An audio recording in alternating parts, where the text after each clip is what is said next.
Kali ini saya mau bicara tentang kemarahan publik yang memuncak kepada Kepala Kantor Komunikasi Presiden atau yang sering disebut dengan Presidential Communication Office, PCO, Hasan Nasbi, yang dinilai tidak memberikan rasa respek dan simpati kepada jurnalis Tempo yang saat ini sedang mendapatkan teror politik karena dikirimi kepala babi. Jadi judul ceritanya adalah seorang jurnalis Tempo, namanya Francisca. Dia adalah seorang jurnalis politik dan juga adalah host podcast Bocor Halus yang fenomenal yang dilaksanakan oleh Tempo, itu mendapatkan teror berupa kiriman kepala babi. Publik di seluruh Indonesia memberikan dukungan supaya Francisca ini baik-baik saja, keselamatannya itu baik-baik saja, dan yang paling penting, tidak gentar untuk terus memberikan informasi-informasi kritis, tentu sebagai upaya untuk membangun demokrasi kita yang sehat. Ketika di tengah dukungan publik yang cukup luar biasa kepada Francisca, inilah yang kemudian menjadi titik kemarahan publik. Begitu banyak kawan-kawan media yang lain bertanya kepada Kepala PCO Hasan Nasbi terkait dengan teror berupa kiriman kepala babi itu. Alih-alih memberikan dukungan dan support politik, Hasan Nasbi justru menganggap seakan-akan persoalan teror kepala babi itu adalah sebagai sebuah lelucon. Dengan nada yang cukup singkat, kata Hasan, sebaiknya dimasak saja. Artinya apa? Kalau dipanjangkan kalimatnya, kalau ada kiriman babi dan itu teror politik, dialamatkan kepada jurnalis Tempo, ya sebaiknya kepala babi itu dimasak saja. Itulah yang kemudian membuat begitu banyak masyarakat dan publik marah, semarah-marahnya. Bagaimana mungkin seorang pejabat publik yang saat ini dekat dengan kekuasaan menjadi jubir istana, memberikan satu statement yang sifatnya cynical, sikapnya penuh dengan lelucon, dan menganggap bahwa persoalan teror itu dianggap tidak penting. Inilah yang kemudian membuat masyarakat itu geram dan marah nggak karu-karuan. Karena ini kan menganggap persoalan ancaman dan intimidasi politik itu adalah persoalan sepele, persoalan main-main, dan persoalan tidak penting. Inilah yang kemudian kenapa begitu banyak masyarakat menyebut Kepala Kantor Komunikasi Kepresidenan ini sangat tidak pantas memberikan statement-statement yang justru tidak mencerminkan sebagai pejabat publik. Ini yang per hari ini, sehari dua hari ini, kemarahan publik tidak pernah berhenti. Coba bisa kita bayangkan, kalau ada teman, ada sahabat, dan siapapun orang di negara kita, tidak pandang bulu, entah dia jurnalis, entah dia orang biasa, entah orang awam, kalau dia mendapatkan teror politik, itu mestinya jangan dicemooh, jangan dicibir, apalagi itu dianggap sebagai sebuah lelucon. Ini nggak main-main loh, ini urusannya nyawa. Teror itu adalah persoalan nyawa. Publik tahu kok. Ketika seseorang itu dikirimi kepala babi, itu kan sebagai sebuah intimidasi. Itu sebagai sebuah ancaman politik. Bukan hanya kepala babi, biasanya terjadi kepada kelompok-kelompok aktivis yang kritis. Ancaman-ancaman berupa hal-hal yang lain. Ditelepon orang tidak dikenal, dikirimi telur busuk, dikirimi misalnya tikus yang sudah mati, dikirimi juga misalnya ayam yang sudah mati, dan seterusnya, dan seterusnya. Jadi inilah yang saya kira secara politik orang tahu. Ketika dikirimi kepala babi, jurnalis Tempo Francisca ini tentu sangat mengancam keselamatannya. Itulah yang saya kira mestinya seorang pejabat publik memberikan respon yang cukup positif. Toh banyak kok politisi-politisi di kisaran pendukungnya King Plus itu memberikan dukungan dan sangat menyayangkan pernyataan Kepala PCO yang dinilai tidak punya simpati itu. Itu yang pertama yang menurut saya menjadi prinsip, menjadi penting. Yang kedua, tentu juga bisa dipahami dalam konteks misalnya Hasan itu mengatakan apa yang dia sampaikan dengan cara mengatakan sebaiknya dimasak saja, itu didasarkan atas unggahan media sosial Francisca ketika membuka kiriman kepala babi itu. Memang Francisca itu mengatakan semacam butuh kiriman daging babi, bukan kepalanya. Tapi kan itu bukan menjadi dasar untuk mengatakan bahwa persoalan teror politik ini adalah persoalan lelucon. Francisca mengatakan bahwa butuh kiriman daging babi ketika membuka paket kepala babi itu sebagai bentuk protes dan ingin melawan balik para pelaku terornya. Jangankan kepala babi, dagingnya saja ditunggu oleh Francisca. Itu kan ungkapan perlawanan dari seorang jurnalis yang tidak akan pernah takut dan tidak pernah gentar dengan ancaman-ancaman apapun. Jadi pernyataan Francisca itu sebenarnya harus diletakkan sebagai bentuk perlawanan, sebagai bentuk keberanian. Dia itu tidak akan gentar dan tidak akan mundur, sekalipun begitu banyak teror yang akan mungkin menghampirinya. Dan itu terbukti. Setelah kepala babi, Tempo kan juga dikirimi sejumlah tikus mati yang dilemparkan ke daerah kawasan kantor Tempo. Itu kan menjadi bukti.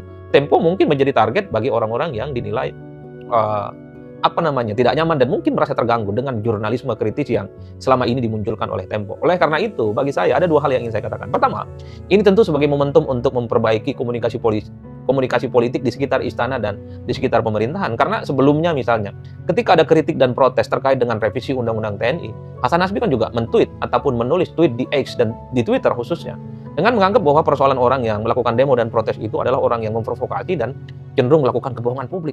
Bagaimana mungkin kritik itu ditanggapi dengan cara-cara yang sinikal?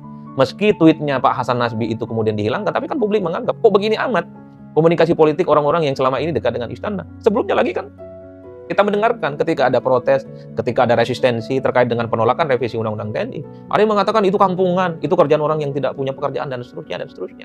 Inilah adalah momentum untuk memperbaiki bagaimana komunikasi publik orang-orang yang ada di pemerintahan sekitar istana itu baik-baik saja kepada rakyat.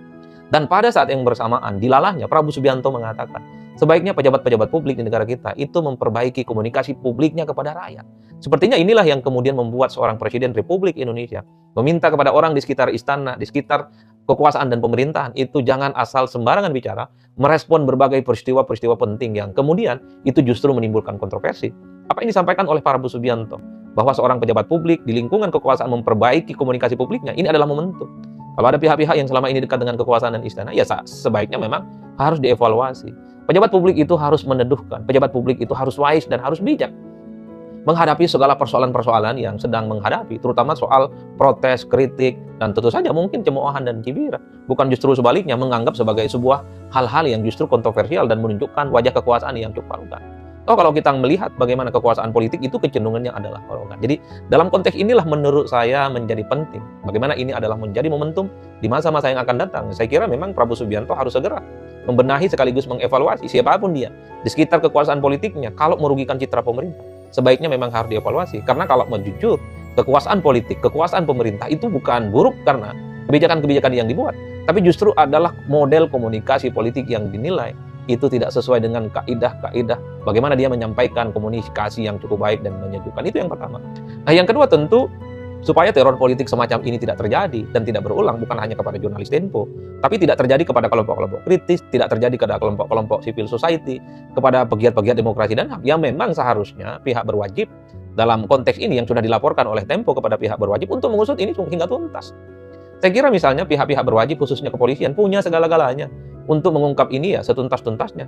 Kan kita sudah memiliki segala-galanya. Kekuatan dan pengamanan kita itu kan di atas rata-rata. Persoalan narkoba, persoalan terorisme, persoalan yang cukup lama bisa diungkap oleh aparat-aparat hukum kita. Nah, saya kira persoalan terkait dengan teror kepala babi kepada jurnalis Tempo, saya kira ini harus bisa diungkap sehingga persoalan semacam ini tidak terulang. Karena tentu sangat riskan. Kelompok-kelompok kritis, orang-orang yang selama ini dianggap membuat sejumlah pihak tidak happy dengan pemberitaan dan pernyataan, bukan tidak mungkin juga akan terjadi di tempat yang lain. Maka supremasi hukum, penegakan hukum, mengungkap ini hingga tuntas adalah menjadi kunci supaya teror-teror politik itu tidak lagi terjadi di negara kita. Tentu agak lucu dan aneh. Kita itu kan demokrasinya berkembang dengan pesat. Pemilu berlangsung dengan baik tiap 5 tahun sekali. Pemilihan presiden juga lancar. Pemilihan kepala daerah juga lancar. Masa iya di zaman yang serba terbuka ini praktek-praktek jahiliyah semacam teror politik itu masih terjadi? Kuncinya adalah bagaimana pengungkapan ini hingga tuntas supaya tidak ada terjadi peristiwa-peristiwa yang terulang, bukan hanya kepada kawan-kawan Tempo, tapi mungkin sangat mungkin terjadi kepada jurnalis yang lain, atau mungkin juga akan terjadi pada kelompok-kelompok kritis lain yang mungkin dianggap mengganggu dan mengancam eksistensi kelompok-kelompok tertentu. Jadi kuncinya di situ sekarang. Oleh karena itu, ini adalah momentum bagaimana di masa-masa yang akan datang, pemerintahan dalam konteks ini tak ada cerita lagi bahwa peristiwa-peristiwa politik yang terkait dengan intimidasi itu ada di negara kita. Malu kita rasanya, demokrasinya berkembang, malu rasanya kita, demokrasinya maju, tapi praktik-praktik yang sifatnya jahiliyah dan kuno ini masih saja terjadi. Padahal kalau mau jujur, sikap kritis, sikap protes yang ditunjukkan oleh masyarakat kita, yang ditunjukkan oleh gerakan civil society, yang mungkin juga ditunjukkan oleh kawan-kawan media, tidak akan membuat negara kita itu hancur. Sikap kritis, sikap protes, itu tidak akan membuat negara kita itu akan kolap. Yang membuat negara kita itu akan hancur, yang membuat negara kita itu akan kolap, kalau para koruptor jahat itu dibiarkan bergentayangan dan dibiarkan merajalela menggarong keuangan negara. Itulah yang mestinya harus dieksekusi, bukan pihak-pihak kritis yang sebenarnya tujuannya adalah ingin berkontribusi supaya kehidupan politik dan bernegara untuk kebangsaan kita di masa-masa yang akan datang itu on the right track dan sesuai dengan harapan. Jadi jangan pernah takut dengan kelompok kritis, jangan pernah takut dengan kelompok-kelompok jurnalis yang selama ini memang selalu berada bersama dengan kepentingan rakyat. Saya kira di situ